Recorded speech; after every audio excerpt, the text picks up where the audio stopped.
You know, like the classic non-Christian advice of like, oh, you would always test drive a car before you get married, before you buy a car. So you need to like give it a whirl before you get married and you're with that person for the rest of your life. And it's like, if we would have done that, we probably wouldn't have gotten married. If that was what we were basing our compatibility on. But you know how cool it was to like learn, grow together, even though it didn't come naturally, even though it wasn't easy. And so I just kind of give that encouragement. Hey, 1 Degree fam, I'm Nathaniel. And I'm Zan, and this is the 1 Degree podcast, where we talk about what it looks like to be married as followers of Jesus. Look, we know that life gets full. Marriage, kids, work, church, sports, the list goes on and on. But we believe that a thriving marriage does not happen by accident. Each episode will give you real conversations, practical tools, and biblical encouragement to help you connect deeply with your spouse and live on mission together. So, whether you're folding laundry, driving to work, or maybe even working out, we're glad you're here with us. Let's dive in.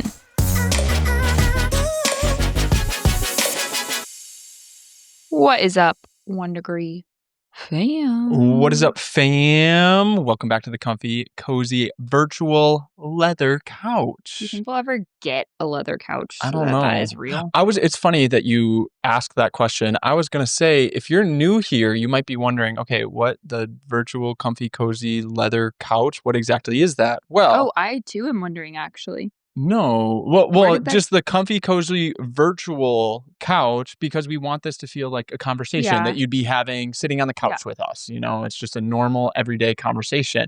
Leather, we don't have a leather couch. It just was funny to me internally. And I was like, oh yeah, if it's going to be a virtual couch, it's going to be a leather one. It's going to be really, really nice. It's going to be easy to clean. It's not going to get ruined. You know? We don't even have a leather couch. I was today years old. When I thought about it this way, I've always just been like, why do you keep saying that? Why do you keep giving all these descriptors of the couch that doesn't exist? Oh.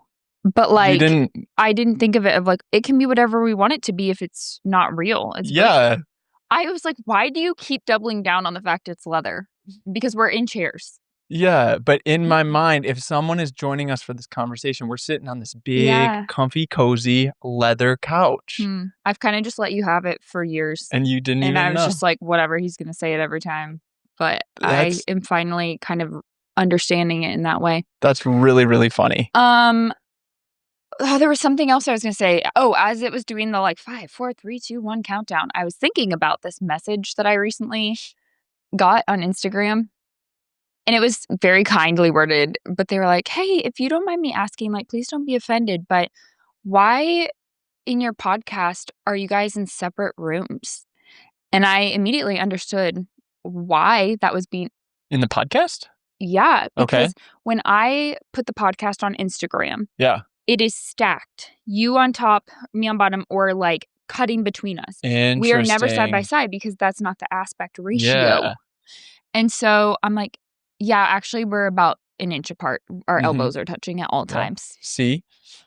Well, most likely you're not seeing. You're just listening. But anyway, so to clarify, we are very much in the same room, though there have been times where I've debated being in separate, not like during the day when we're recording. I don't know what it's been. It's like one of us is traveling or something, and I'm like, would that be weird for us to like do a virtual podcast? Like, do we have that option with this type of podcast, or would it just be kind of like a yellow I think we would have the option, but we just have to clarify why. Yeah, it's not great. Yellow, beige, No, beige flag is like a good thing. Oh, I thought beige flag was like, no, green flag is a good thing. Beige flag I think beige flag is like, here's a fact about me.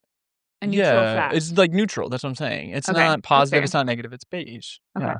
So anyway, what are we talking about today? Today we're talking about sex, baby. We're talking about you and me. Exactly how we started an episode like 3 years ago on sex. But totally more specifically, we're talking about what happens when sex is difficult. And I was going to title it "What Happens When Sex Is Hard," but then I was like, that's innuendos, like innuendos, all that kind of stuff. So I'll stop with any cheesy 5-year-old. Nope, not 5-year-old.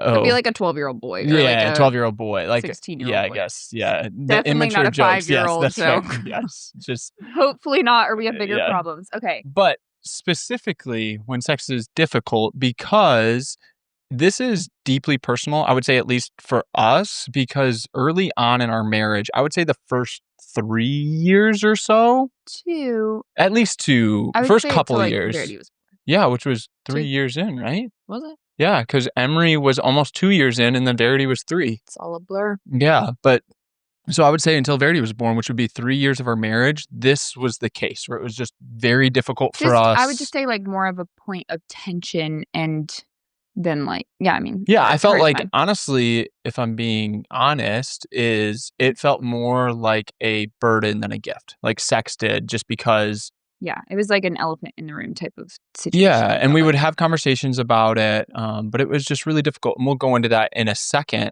But I remember feeling so isolated in that season because there were 2 people in particular that I talked to that I was like, I kinda brought that up of, "Man, sex is just it's Like, you weird, were it's trying to be difficult." vulnerable with It's trying to be them. vulnerable, and then both people were like, "I don't know what you're talking about, sex is great."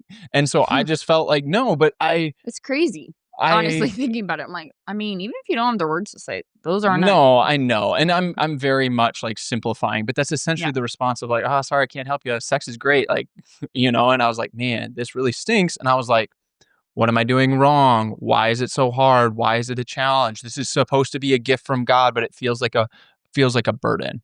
Yeah, I think that there were do you wanna go kinda into different Yeah. factors?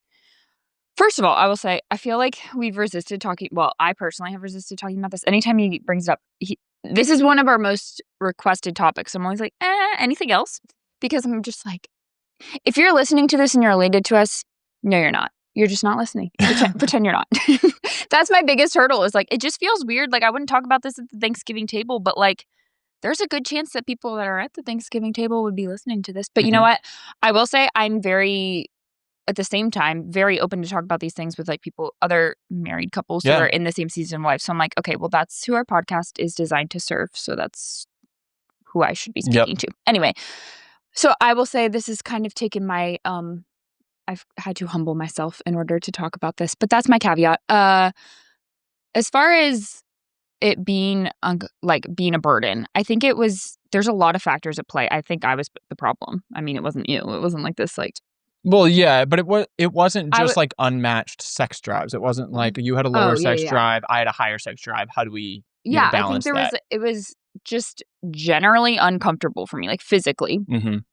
which there were different factors, nothing big, but, like, I think I mean, even just I don't know how many things people wanna know, but we found out with both of the first 2 girls, like, I had a tilted uterus, and I was Googling that, I was like, "Oh, well, that Mm. could contribute to some of the things," Yeah. like, they say.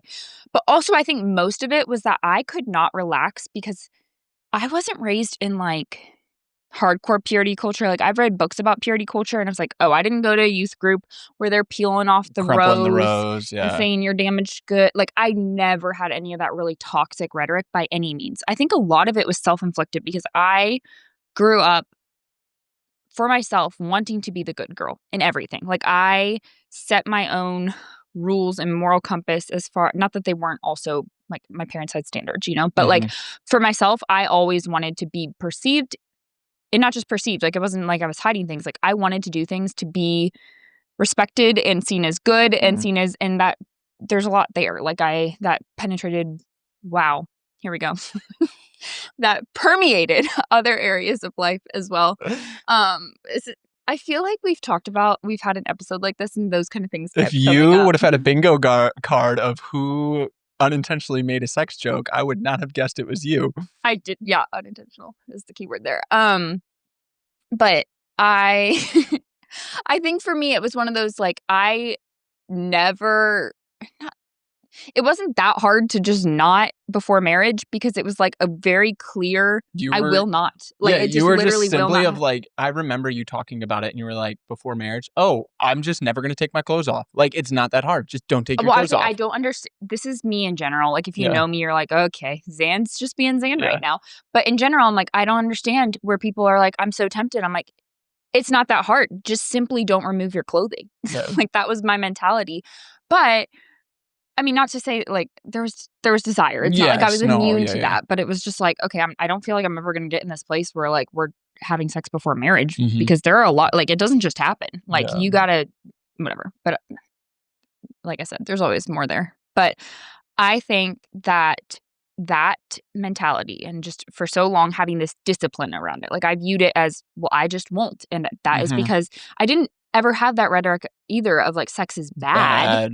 But I think somehow it just like the wires like got programmed. like, Deep down, there was this idea of like, this isn't something I do.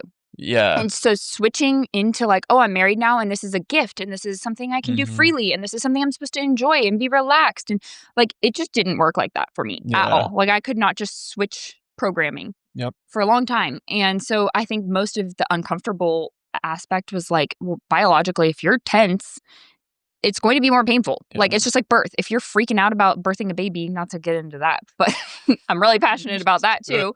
But it's like, it's going to hurt more. And so similar. Yeah. Just going in, not out. No, and I would say for me, for me, that season felt like such a lose-lose situation because I felt like I wanted to have sex. I wanted to initiate sex, all of those kind of things. And I knew that it was a good gift from God and that it should be something to be enjoyed for the two of us. But then also, I didn't want to feel like I was trying to pressure Zane into doing something that she didn't want to do or something that made her feel uncomfortable, like physically and or mentally. And so it just was a really difficult season and you know, those first 3 years. And so that's going to be kind of what this podcast episode is tailored to. We've kind of got 5 points of what I think we would have told ourselves in that season and what we would tell anyone who's really going through something similar where, hey, sex is just really difficult, whether that be because I will say this episode is more geared towards sex is difficult because one person wants it more and the other person wants it less, or one person feels uncomfortable and doesn't like it. It's not necessarily geared toward like sex is really difficult because we're super busy. You know, that's a little different conversation about how to, you know, make a calendar or something. It's more geared. Calendar. No, like putting it on the calendar is what I mean. That's like, a different whatever. episode about time blocking. Yeah, time blocking. No, I was kidding. That's not what I'm saying. No, but I'm saying that's something different altogether. This is more specifically for the people who are like, what do I do in this situation where I want to have sex more and my spouse doesn't? And so I think for us, it's going to naturally come across because in that season, I was the one that, you know, wanted to have sex more, Zan, not as much. Yeah, I'll say that that's the stereotype is that the man is going to have the higher drive. And I think it is from like more Instagram common accounts I follow. So very not maybe accurate in its polling strategies. But when I see polls of those kind of accounts, it generally is the man has the higher. But there's sometimes a surprisingly high amount of girls and females. And I've heard that even. Exactly. But so what I'm going to say, like, we're going to talk from the perspective from us, but all of the advice we're giving would apply if the roles were reversed and if Zane was the one with the higher, you know, desire and I didn't have as much of a desire. So I just wanted to give that caveat. Without further ado. 5-point bullet list. Number 1. Oh, are we doing that? We're doing like a list? Yeah, I think so. I know it's how we always kind of map it out. Yeah, and it just makes sense. It's easier for people to follow along, or at least I pretend. Let us know if it's easier, if you like it, or if you don't like it. But the first thing I would say is starting with this mindset shift of, I would say that marriage and sex is best when both spouses are seeking to sacrificially serve one another. And so you're not worried about what's lacking. You're not worried about how your spouse can be better.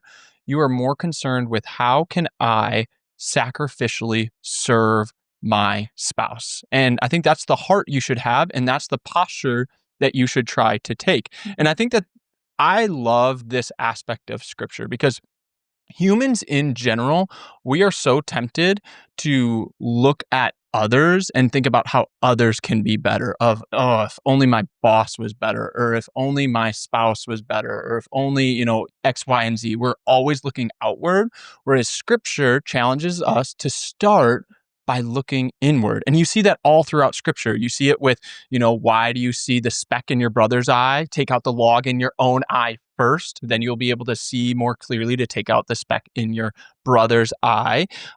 You see it in that idea of pick up your cross and follow Jesus. Hey, you are responsible for picking up your cross and following Jesus. You don't start by telling other people to pick up their cross. You start by picking up your own cross. You see it in that idea of, what does God require? But to do justice, love mercy, and to walk humbly with God. It really, Scripture calls us to examine ourselves first before we point the finger, before we look at other people. And so I think that's the mindset that we need to have, of instead of, oh man, I wish my spouse wanted to have sex more, or oh man, I wish my spouse didn't want to have sex so much. We need to start with that mindset of, how can I sacrificially love and serve my spouse? And I think the passage that we love to go to with this is Ephesians 5. And Ephesians 5, this is kind of the classic marriage passage.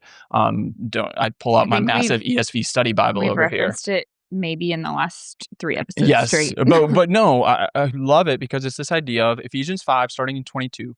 Wives, submit to your own husbands as to the Lord. For the husband is the head of the wife, even as Christ is the head of the church, his body, and is himself its Savior. Now, as the church submits to Christ, so also wives should submit in everything to their husbands.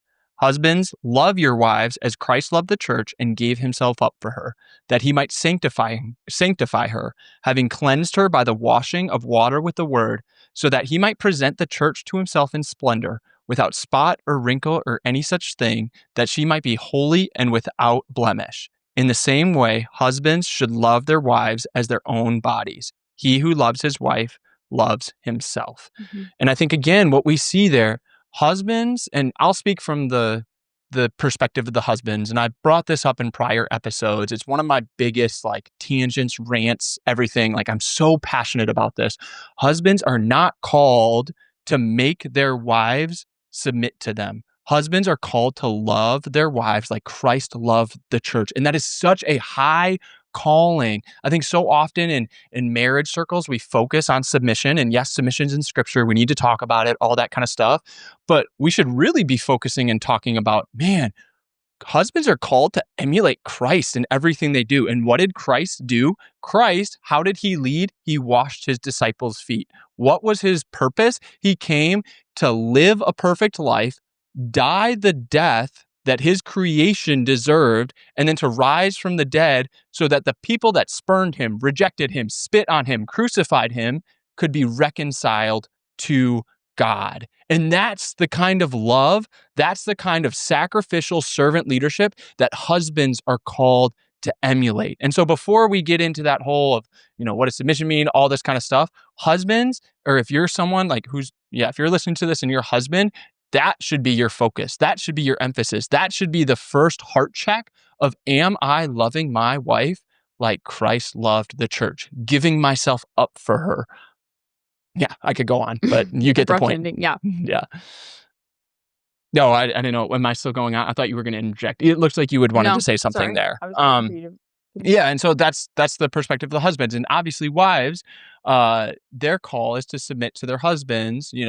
Not to sin, not to all those caveats, which I understand. Yeah. But your job isn't to be like, oh, I wish my husband would love me like Christ loved the church. He's not really living up to his end of the bargain. No, you're called to examine yourself. You're called to pursue submission and pursue your own response before you try to affect your spouse's response. And so I think it just goes back to this idea that, you need to understand that you are responsible for evaluating your own heart first. And then kind of going back to the main point of, what we were talking about this, I think that marriage and sex is best when both spouses are seeking to sacrificially love one another. You just have that heart, you have that mentality that, hey, I am seeking to sacrificially love and serve my spouse. I am seeking to sacrificially serve and love my husband. We even catch a glimpse of this in 1 Corinthians 7, where Paul is talking about a husband's body is not his own. It is his wife's. A wife's body is not her own. It is her husband's. They each have rights over each other's bodies because two have become one. And this mystery is profound. Paul says it refers to Christ and his bride, the church, but ultimately husband and wives, they are called to ultimately give up their own rights for the sake of their spouse. And what this means, what I would say this means, I'm going to speak again from the husband, for me, my perspective of having a higher desire for sex. I would say it means that you be patient. You do not push. You can express your desire for sex, but if your spouse is saying no, you don't be like, "Oh my gosh, like you've said no the last 2 days or 3 days or last week, whatever it may be. Are you sure?" Like, and you're trying to push and prod and make them want to have sex, all this kind of stuff. And I would say that if Jesus sacrificed his life for his bride, the church, the husband can sacrifice some of his sex drive for his true bride. Like, like it's there's our Jesus pull gave quote. but Jesus gave up his life, It's like this whole idea of like, oh, sex is a need. Sex is like something that I need in marriage. Yeah, that kills me. I'm like, it's not a need, because if you're not called to be married, if you're called to be single, you're not yeah. having sex. And so that's, I think I hate that rhetoric of like, oh, my wife's not meeting my needs. Yeah, And like it's like, everyone no, has needs. I'm like, yeah, no. food and water. Food, water, shelter. Like Yeah. sex is not a need to survive. And so I think like that's how you start, is just really being patient, voice your desires. It's like, hey, I would really appreciate us trying to pursue having more intentional times and having sex and stuff like that. Or maybe we put it on the calendar, whatever it may be. Don't shy away from that conversation, but don't push. Don't try to guilt them into it. Be willing to sacrifice your own desires, not needs, for the sake of your wife. And I'll speak to that in the sense that that is something that you were very good about for those years where it was harder. I mean, we've said this. I feel like that is a reason that there was able to be so much growth later on in marriage, is because I didn't look back with bitterness of like, I didn't feel. I mean, of course, I also there were negative feelings of like, oh man, I just wish it wasn't like this. Like, but it wasn't ever. If I reflect, it's not because you were domineering. Is that the word I'm going for? Yeah. Or you just weren't putting pressure or shame or any of that on me. You were very gracious, even though I knew that it was very hard and hurtful, even maybe seemingly hurtful. Is that the word I'm going for? It was difficult. Yeah, hurtful feels more personal. Like, yeah, like I think it was just deeply, like it was burdensome. It was Yeah. burdensome. Yeah. But I think that kind of gave me I feel like there's a lot of parallels to parenting, of like when they say with your kids, like when you give them so much more room for growth, when you have that emotional trust and emotional equity there. Yeah. And I feel like, not to draw the parallel, or it's obviously very different, but similar, still human nature of I felt that safe. I felt emotionally safe, and I felt emotionally intimate, at least, because we were very honest, and it wasn't this it wasn't just something where it was spite. You were very good about it never being something that was like you were spiteful about. No. And we are people that are kind of prone a little bit more to like we're not necessarily super gentle in our day to day, but you were very gentle in that. Anyway, okay, so then I would go ahead and add really quick, because I gave like the caveat for if you're the one I was with the going higher. to talk about the lower drive. Yeah, perfect. Yeah. So I would say on the flip side, so if you're the person that needs that reminder to be patient, to be gentle, to be all of those things and extend grace to the lower drive person, I would say also kind of calling up the person that may not have that spontaneous desire is what they apparently distinguish between like responsive desire. I follow somebody on Instagram. I'll call that out later. But she talks about that of like the spontaneous desire, meaning like you just randomly have this urge to like what most of us think of as like sex drive. But other people, it's like, okay, well, once I get going, it's not like I'm hating it type thing. That's responsive desire. Anyway, if you're the one with the lower of that, I would say making intentional efforts, even when it kind of goes back to that discipline thing a little bit of like even doing things even when it doesn't necessarily feel like something you want to do. And so you may, if you're just waiting for that feeling of, oh, I'm cooking dinner and all of a sudden I have this urge to go to the bedroom, like if you're waiting on that to ever initiate, like it may never come. So still making those little efforts of whatever that looks like for you. I mean, it could be planning it ahead of time, like sending a text and saying like tonight, or just initiating it spontaneously, and then being honest about things like what helps you get in the mood, what would help you be in the mood more, what feels good, what doesn't feel good. Just a lot of times maybe there's this either embarrassment or uncomfortable, especially if you're coming from purity culture. That's going to be something like it's just saying things might be unnatural or uncomfortable and awkward. And so making steps to grow in that, in your vulnerability and in your honesty with each other. Because like we said, that emotional intimacy really will foster the physical intimacy, I believe. So, yeah, no, for sure. All right. So that was number one, starting with mindset, and that mindset of sacrificially serving each other.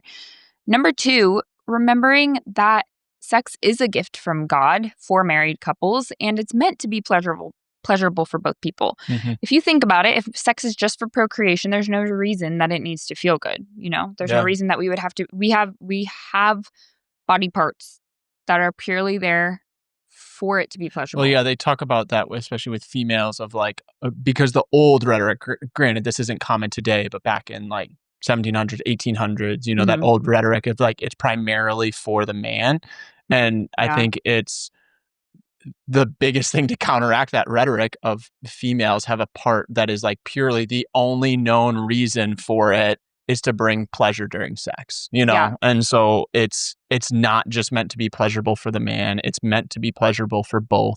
You see this all throughout, even Song of Solomon. Like you talk about like spicy and like spicy books of the Bible, Song of Solomon. If you haven't read it, read it. Like just you see the desire and the love that the want that a bride and groom have before their wedding, and just do not waken a love before it arrives. And then their wedding day comes and they consummate the marriage and all this kind of stuff. Of like, there's a lot of like sexually explicit language in Song of Solomon.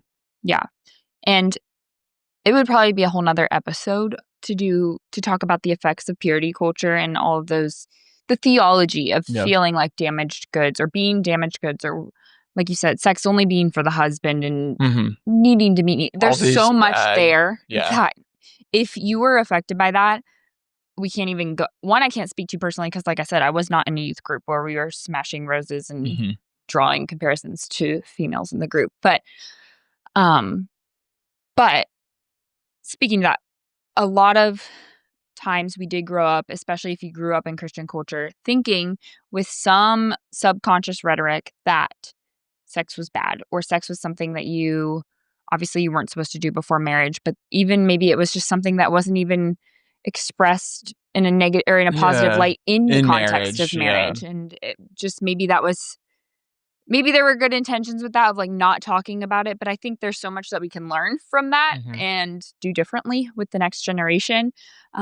But remembering even all these things that are deeply wired in you, remembering that it's true that sex is a beautiful gift from God, that it is something to be enjoyed between husband and wife. And I think practically reading scripture about that, like you said, Song of Solomon, I don't have books off the top of my head. I don't know that I've necessarily read any that you've read a few for like the your Matt marital Chandler class. one. Well, there was a couple for the marital one. Some were like Intended for Pleasure was an old one that had some good stuff, but some like very just old, I don't think unbiblical advice, You think unbiblical. Unbiblical advice, and stuff like that. So there's some good, but it's not a book that I would recommend. That's the hard thing. Yeah, the Matt Chandler, I remember I read that when we were engaged. Yeah, that was It was not The Meaning of Marriage, because that I think is Tim Keller. Tim Keller and his wife. It's like Mingling of Souls. Yes, that's what it is. Yep. Yeah, man, I haven't thought about that book in so long. Yeah. Anyway, you can tell they're not necessarily heavy endorsements because we haven't like gone through them, but there are books out there. The point of me saying this is like reading things to renew your mind and the idea that it is good and to counteract these. Bad Girls Guide to Good Sex. What was it? Good Girls Guide. No, Good Girls definitely not bad. Good Girls Guide to Sex. Something along those lines. I remember you reading that like early on in our marriage. Yeah, I think I had it on my Kindle. Yeah, something like that. Yeah, Good Girls Guide. I don't remember exactly what it was. Definitely not to bad sex. Yeah. No. But yeah, if you Google something like that, I guess it wasn't Bad Girls. Yeah, I don't know. Definitely wasn't Bad Girls either. I think it was Good Girls because it was kind of this idea of people that grew up like me, like wanting in the Christian culture in that bubble and wanting to, counteract that. And what I'll say too is like, just in general, it's helpful to just remember that, remind yourself of that truth of, even when it's difficult, even when sex doesn't come naturally, that, hey, this is meant to be a gift from God. It's meant to be enjoyed by us both. Like, we can learn and grow together. And I think that's the mentality that you can have, because I look back. Sorry, I was just gonna say, I don't think it should be thought of as like, "Oh, well, when you catch up, like, you have this drive, I have this drive, and when you catch Yeah. up to me, we'll grow Yeah. together." It's like, no, I think it is Just kind of grow just like through in it. everything in marriage. It's your team now, and Yeah. so you're working on everything together. But I just look back and, like, those 3 years were really challenging, but we grew so much, like, kind of outside of the bedroom, but Mm, also too of, I'm so thankful that, we went on that journey together of yeah. discovery, learning, growing when it came to sex. And also what I'm thankful for, and this is a big proponent of, like the classic non-Christian advice of like, oh, you would always test drive a car before you get married, Yeah. before you buy Never a bought a car. So car. you need to like give it a whirl before you, get married and you're with that person for the rest of your life. It's the And it's like, craziest. if we would have done that, Yeah. we probably wouldn't have gotten If married, that was what we were basing our basing our compatibility on. compatibility on. But you know how cool it was to like learn, grow together, even though it didn't come naturally, even though it wasn't easy. And so I just kind of give that encouragement to you if you find yourself in that season. Yeah, I feel like we didn't plan for this, but in my mind, I feel like this looming unspoken question is, so what changed after 3 years? And I think all this whole episode kind of contributes to it. But I don't know, how would you answer that? If it's like, what I changed? Why is it different? personally would answer of like, I think it came from like the years of just pursuing like honesty, vulnerability, and conversations. I think one of the biggest things was, I mean, I think there were some physical differences Yeah, I after think like you've given birth to 2 having 2 kids, kids. it's it's just That's simply going to be more comfortable. yeah. But then also too, there is a mindset shift. You went into this a little bit, but it was really hard for you to relax in the Yeah, beginning. And I think as you grew more comfortable, as we grew together and more intimate, like yeah, not just sexually, but just intimate relationally as a whole, you were able to better relax. You were able to better voice and understand what felt good, what didn't feel good, all of those kind of things. And I would just say it was the years of patient growth, that it wasn't just one day a light bulb switched and it was all of a sudden better. It was like steady, slow growth where it yeah. got better and better and better over time, almost like a 1 degree shift. But I think that's what it was, of like not We played the trying to long rush game. it. But yeah, truly playing the long game when it came to intimacy. That's true. Yeah, I guess I would answer it the same. Okay, Number number 3. 3. So you'll notice the first 2 really focused on mindset shifts. So number 1, really understanding that marriage and sex is best when each spouse is seeking to sacrificially serve one another. Number 2 is really reminding yourself of the truth that God designed sex to be pleasurable for both people in a married couple. And so number 3, the rest of the 3 points will be a little bit briefer, but we'll also go into more like practical, tangible Is ideas, briefer a word? a little bit more More brief, brief? yeah, sorry. But it'll go into, like, more, okay, it's helpful to have these mindset shifts, but if I'm already there, what can I practically do now? And Yeah. so that's where What we'll can get I into these, add to my to-do list? but the third one I would say is initiate honest, gentle, authentic conversations about sex with your spouse. Because I think that we've talked about this and we don't need to go hash it out a ton more, but the person with the higher sex drive, or who wants to have sex more, they should be able to voice like, hey, I would love us to try new things, or I would love us to, try to have more sex, or I would love to initiate without feeling guilty for wanting to have sex, like even those kind of things of, hey, how do we get to this point? I would love to have a conversation around it. And I would Mhm. say that the person with a lower sex drive, or who doesn't want to have it as much, they should be able to voice of, hey, why is there a lack of desire? Why is there uncomfort? Why is there, discomfort? Maybe it's exhaustion, whatever it is. You're parenting, you get to the end of the day, you're exhausted. What are those things that are inhibiting you from wanting to pursue sex? And they should be able to share those things without fear of judgment, without fear of, oh, they're just going to steamroll over me and say that those aren't valid or something like that. Mhm. Um, because I think that true growth comes from having that conversation well. So not avoiding it. You don't avoid that conversation because that's not going to lead to growth. But then it's not going to come from, oh, I'm trying to win this fight. I'm trying to, explain why we should want to have sex more, whatever it may be. Like, what does it look like to just have honest, gentle, authentic conversations? And this is where we've talked about in previous episodes having soft startup. There's a difference between, oh, you never want to have sex, and like, well, that conversation is probably not going to go too well versus like, hey, I would really love if we could try to have sex tonight, or I would really love if we could create an environment where you feel more comfortable having sex. What can we do to try to foster that environment? That's two drastically different ways of having the same type of conversation. So John Gottman, don't need to go into my whole spiel. You know from previous episodes, he's just a renowned marriage counselor, and he just talks a lot about soft startup and how you start a conversation is like 93% accurate in predicting how that conversation will end. And so when you bring that up, you need to bring it up with kindness, with gentleness. You need to bring it up in the first place, and then when you do, with kindness and gentleness. Shameless plug? Yeah. A shameless plug is that we do bonus resources for every episode if you are a paid Substack subscriber. This sounds like an ad, but I'm just trying to give you the facts. It's $5 a month because it's the lowest amount that Substack will let us charge. But if you are a paid subscriber, you get access to the bonus episodes for every single episode. So even if you join today, you get all the past ones and all the future ones. But for this episode, we're going to be doing a whole honest intimacy conversation guide, going through like filling things out and going through how you could bring these up with that soft startup method. And anyway, hopefully it'll be really fruitful for you. Yeah. So we'll put the link to do that in this episode. Another shameless plug.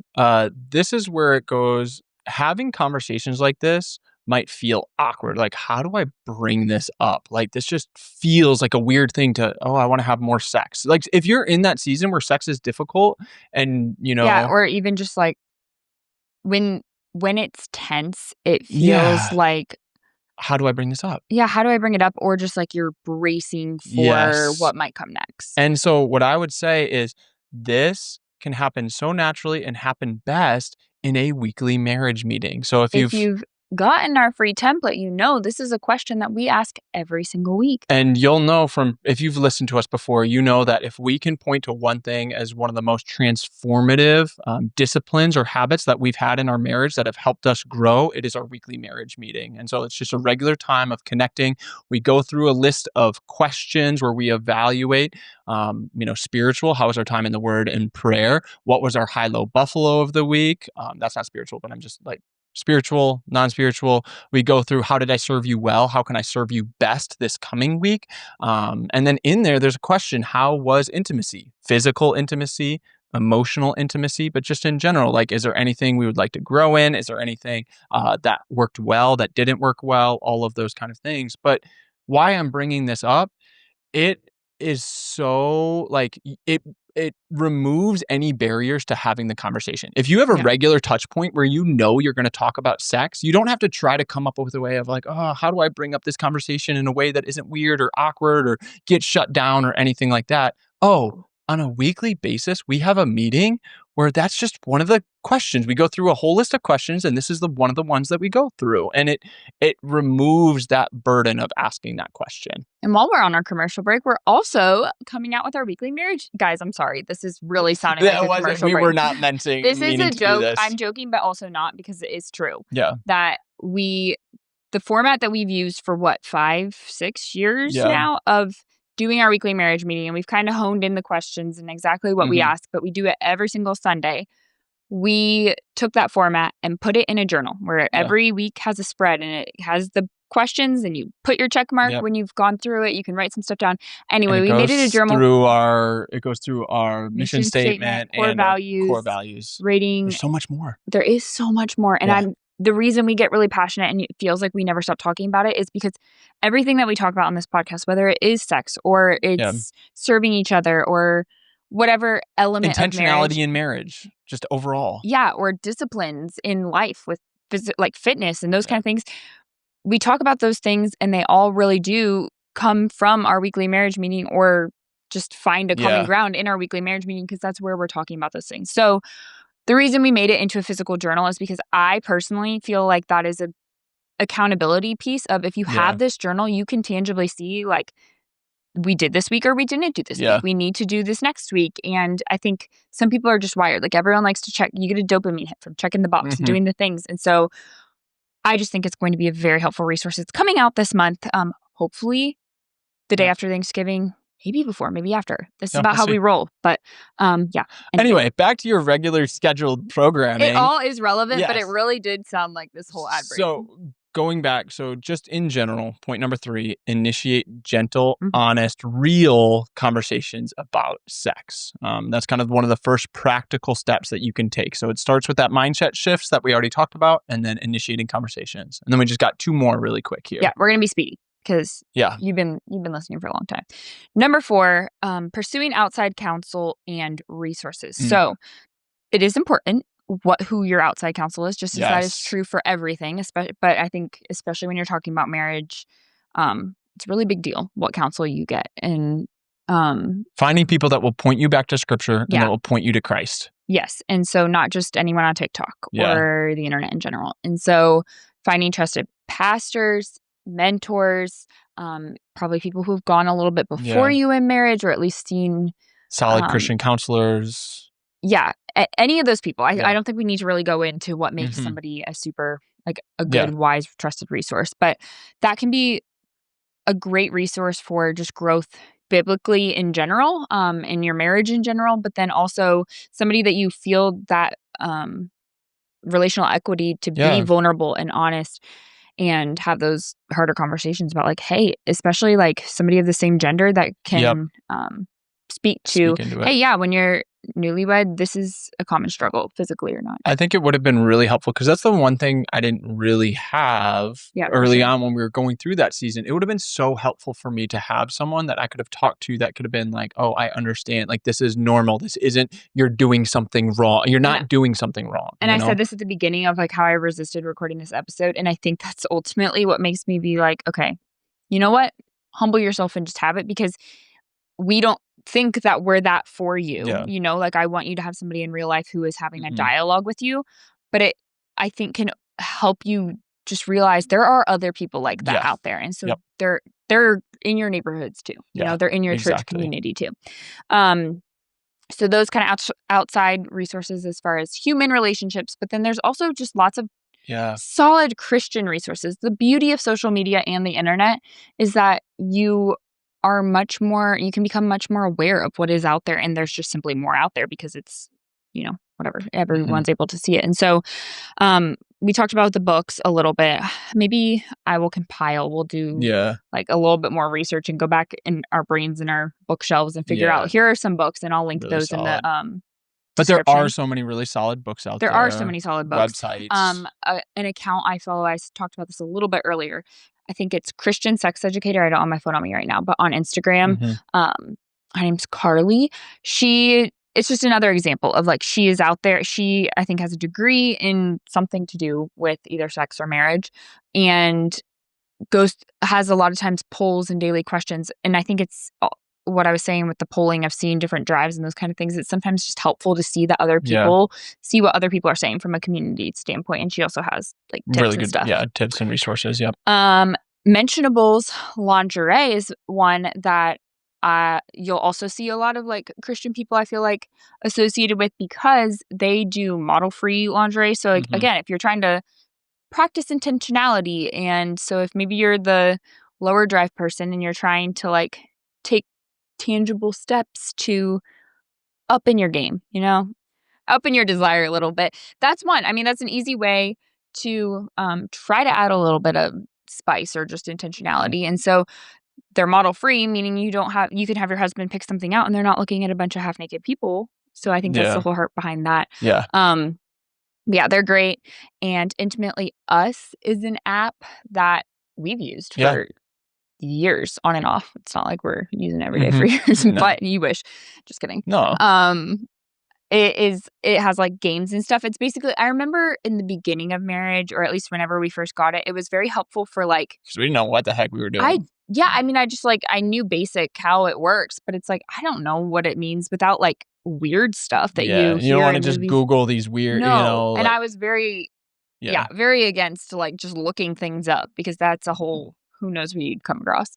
But it has just, like, literally sometimes, like, board games where it shows you, like, okay, and it will do, like, progressive, like, foreplay into the Super full spicy, yeah. things. I'm thinking if anyone played Sims, did you ever play Sims? Yes.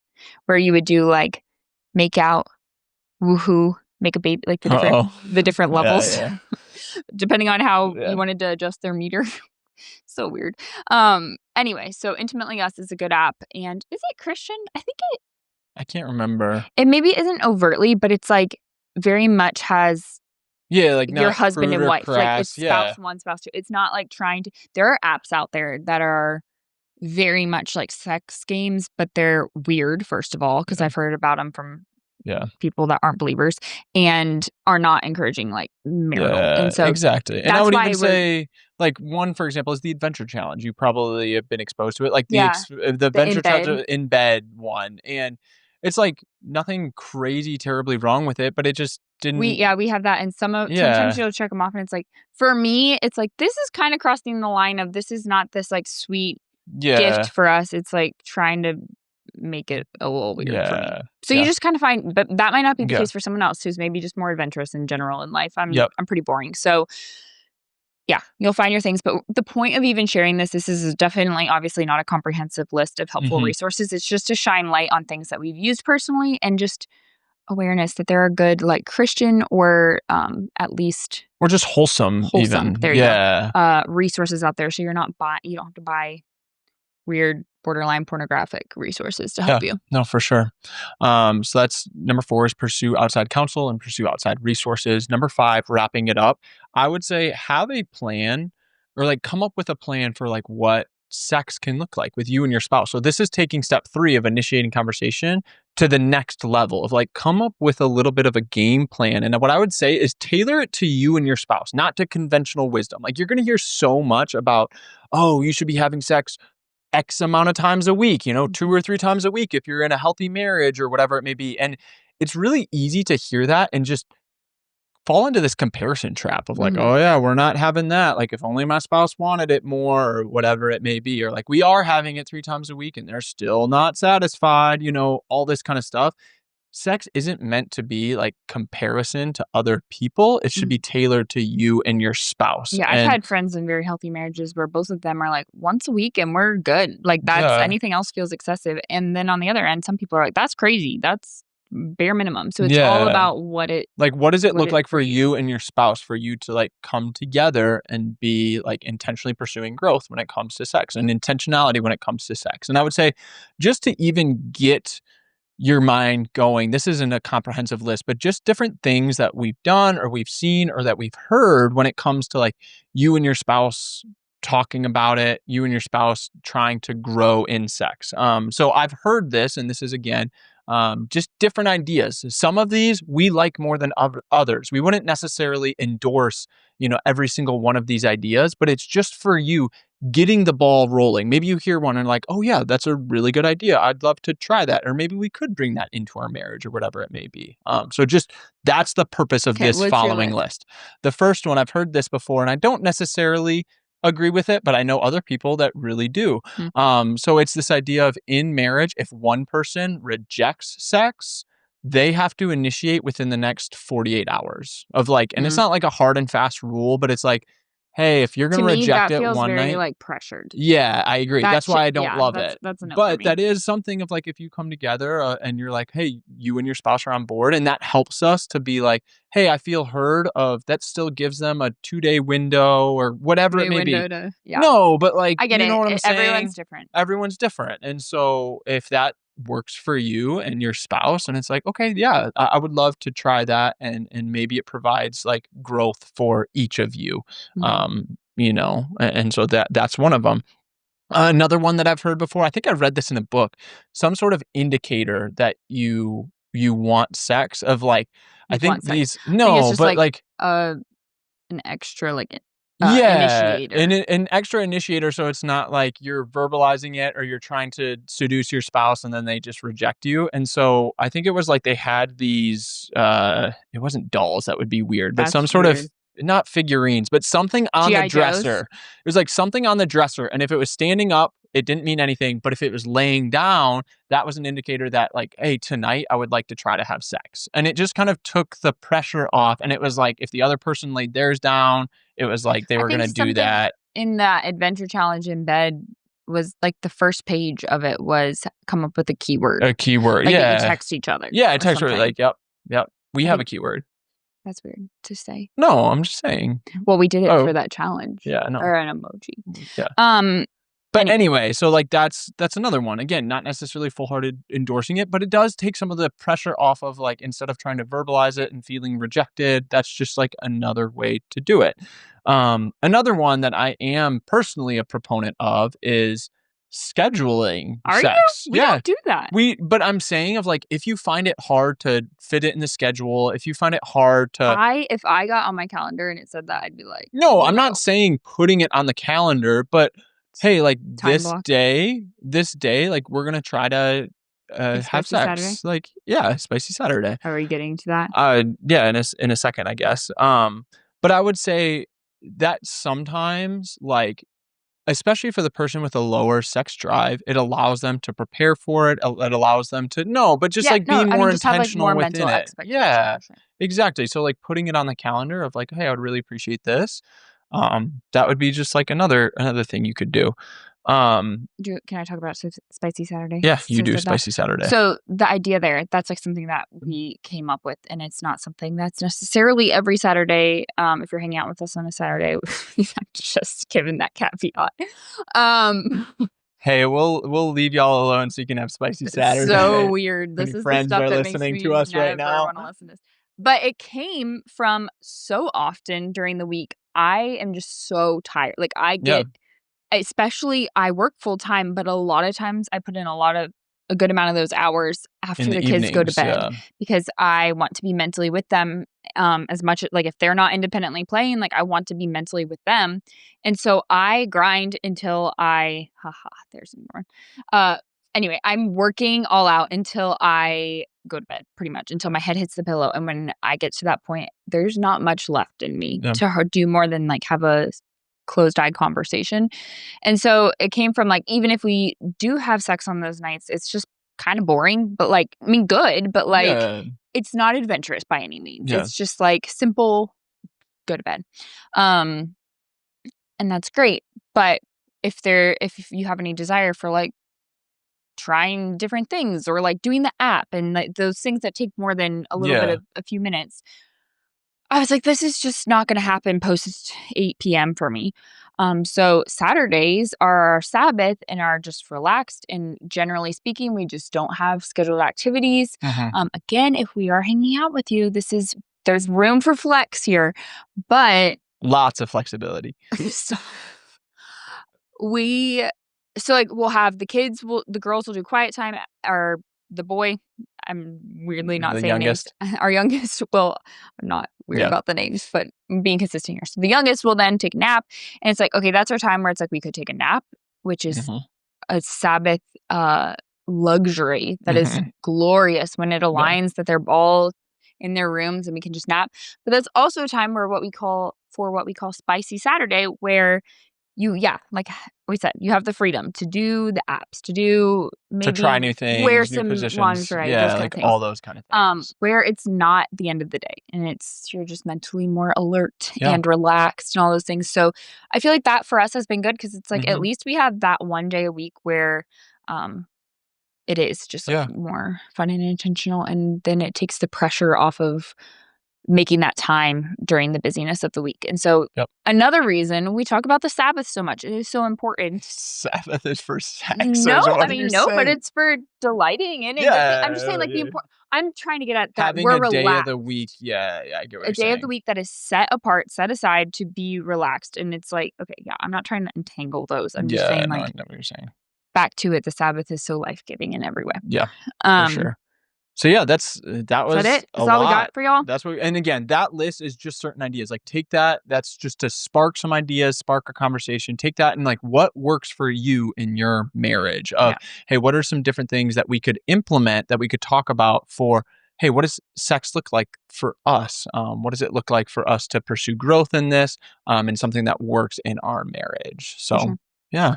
1 degree shift. 1 degree shift. If you're new here, 1 degree shift, we do this at the end of every single episode. And what this is we believe that a 1 degree shift, a I slight picture it change. like for me, it's a plane. For you, it's a boat, right? In your Yeah, brain? or a plane. Yeah. But you have a 1 degree shift on the radar of your trajectory of where you're going. And if you go a bazillion miles like that, or 100 miles Well, like if you that, just go 1,000 miles, like the 1,000, difference, more yeah. accurate. You go 1,000 miles, your difference of where you end up from taking that 1 degree shift is drastic Yeah. from where if you had continued. And so that's the whole idea of playing the long game, Yep. making these 1 degree shifts. Go And ahead. so, like 1 degree shift, what it is a small intentional habit. It is a small change that you can make in your life that, at least at the beginning, you might not notice any difference, but over the course of the long run, 1 year, 5 years, 10 years, it's going to lead you to a drastically different place than what you started on, the trajectory that you were on in the first place. So Yeah. we try to give these small little changes that you can implement in your life that are really easy, that don't, create really simple and easy. They don't take up a lot of time, that will drastically improve your marriage in the long run. And so for today's 1 degree shift, what I would say is have a conversation with your spouse about sex, of initiate the conversation in a gentle, kind, authentic way. And better yet, do it during your weekly meeting, because that's going to be a regular time. Have the conversation. Yeah. I would say have the conversation. If that's not something you typically do. It was a joke. Do it. Do it. I get it. But yes, have it during your in the not wise tracking words the of Nike, just do do it. But yeah, we'll put that link to the template where you can have that question that's sandwiched around 10 or so other questions. And I will say this, it's crazy. I mean, we've been almost a full hour on this, and there's still I know. I was like, we didn't even bring up like pornography and the effects that can have. I was thinking about it during it. I was like, do I even say it? That's what I was going to say. Like, there's still maybe we'll do another episode in the near future, but like so much that we could say of like, pornography, the effects of pornography, how that can affect if you've had sex before marriage. You had sex before marriage. Like if you've had sex with other people, if there's abuse, like if there's pressure, and like as a Christian, are you expected to have sex with your spouse every time they want it? Because that used to be the rhetoric. Yeah. And I would say even up to 20, 30 years ago of, hey, anytime your spouse wants to have sex, you should have sex. Yeah. And so like there are so many of those types of conversations that we didn't even really get into that we could.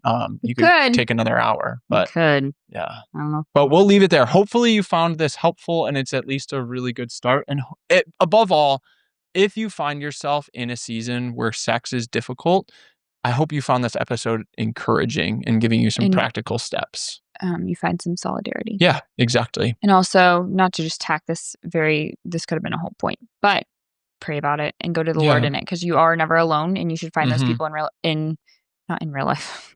The Lord is in real life too, but you should find those people in your local church and in your community, but also knowing that the Lord cares about these things too, and He will change your heart when you pray for that, and give you wisdom when you pray for that.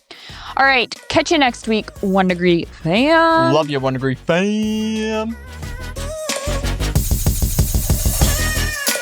Thanks for tuning in for this episode of the 1 Degree Podcast. Make sure to subscribe so you never miss an episode. And we'd be so appreciative if you take just a few seconds to leave a rating and a quick review. We love to hear your feedback, and those ratings really do help make it easier for others to find this podcast. And if you want to continue this chat or share your takeaways, we'd love to hear from you.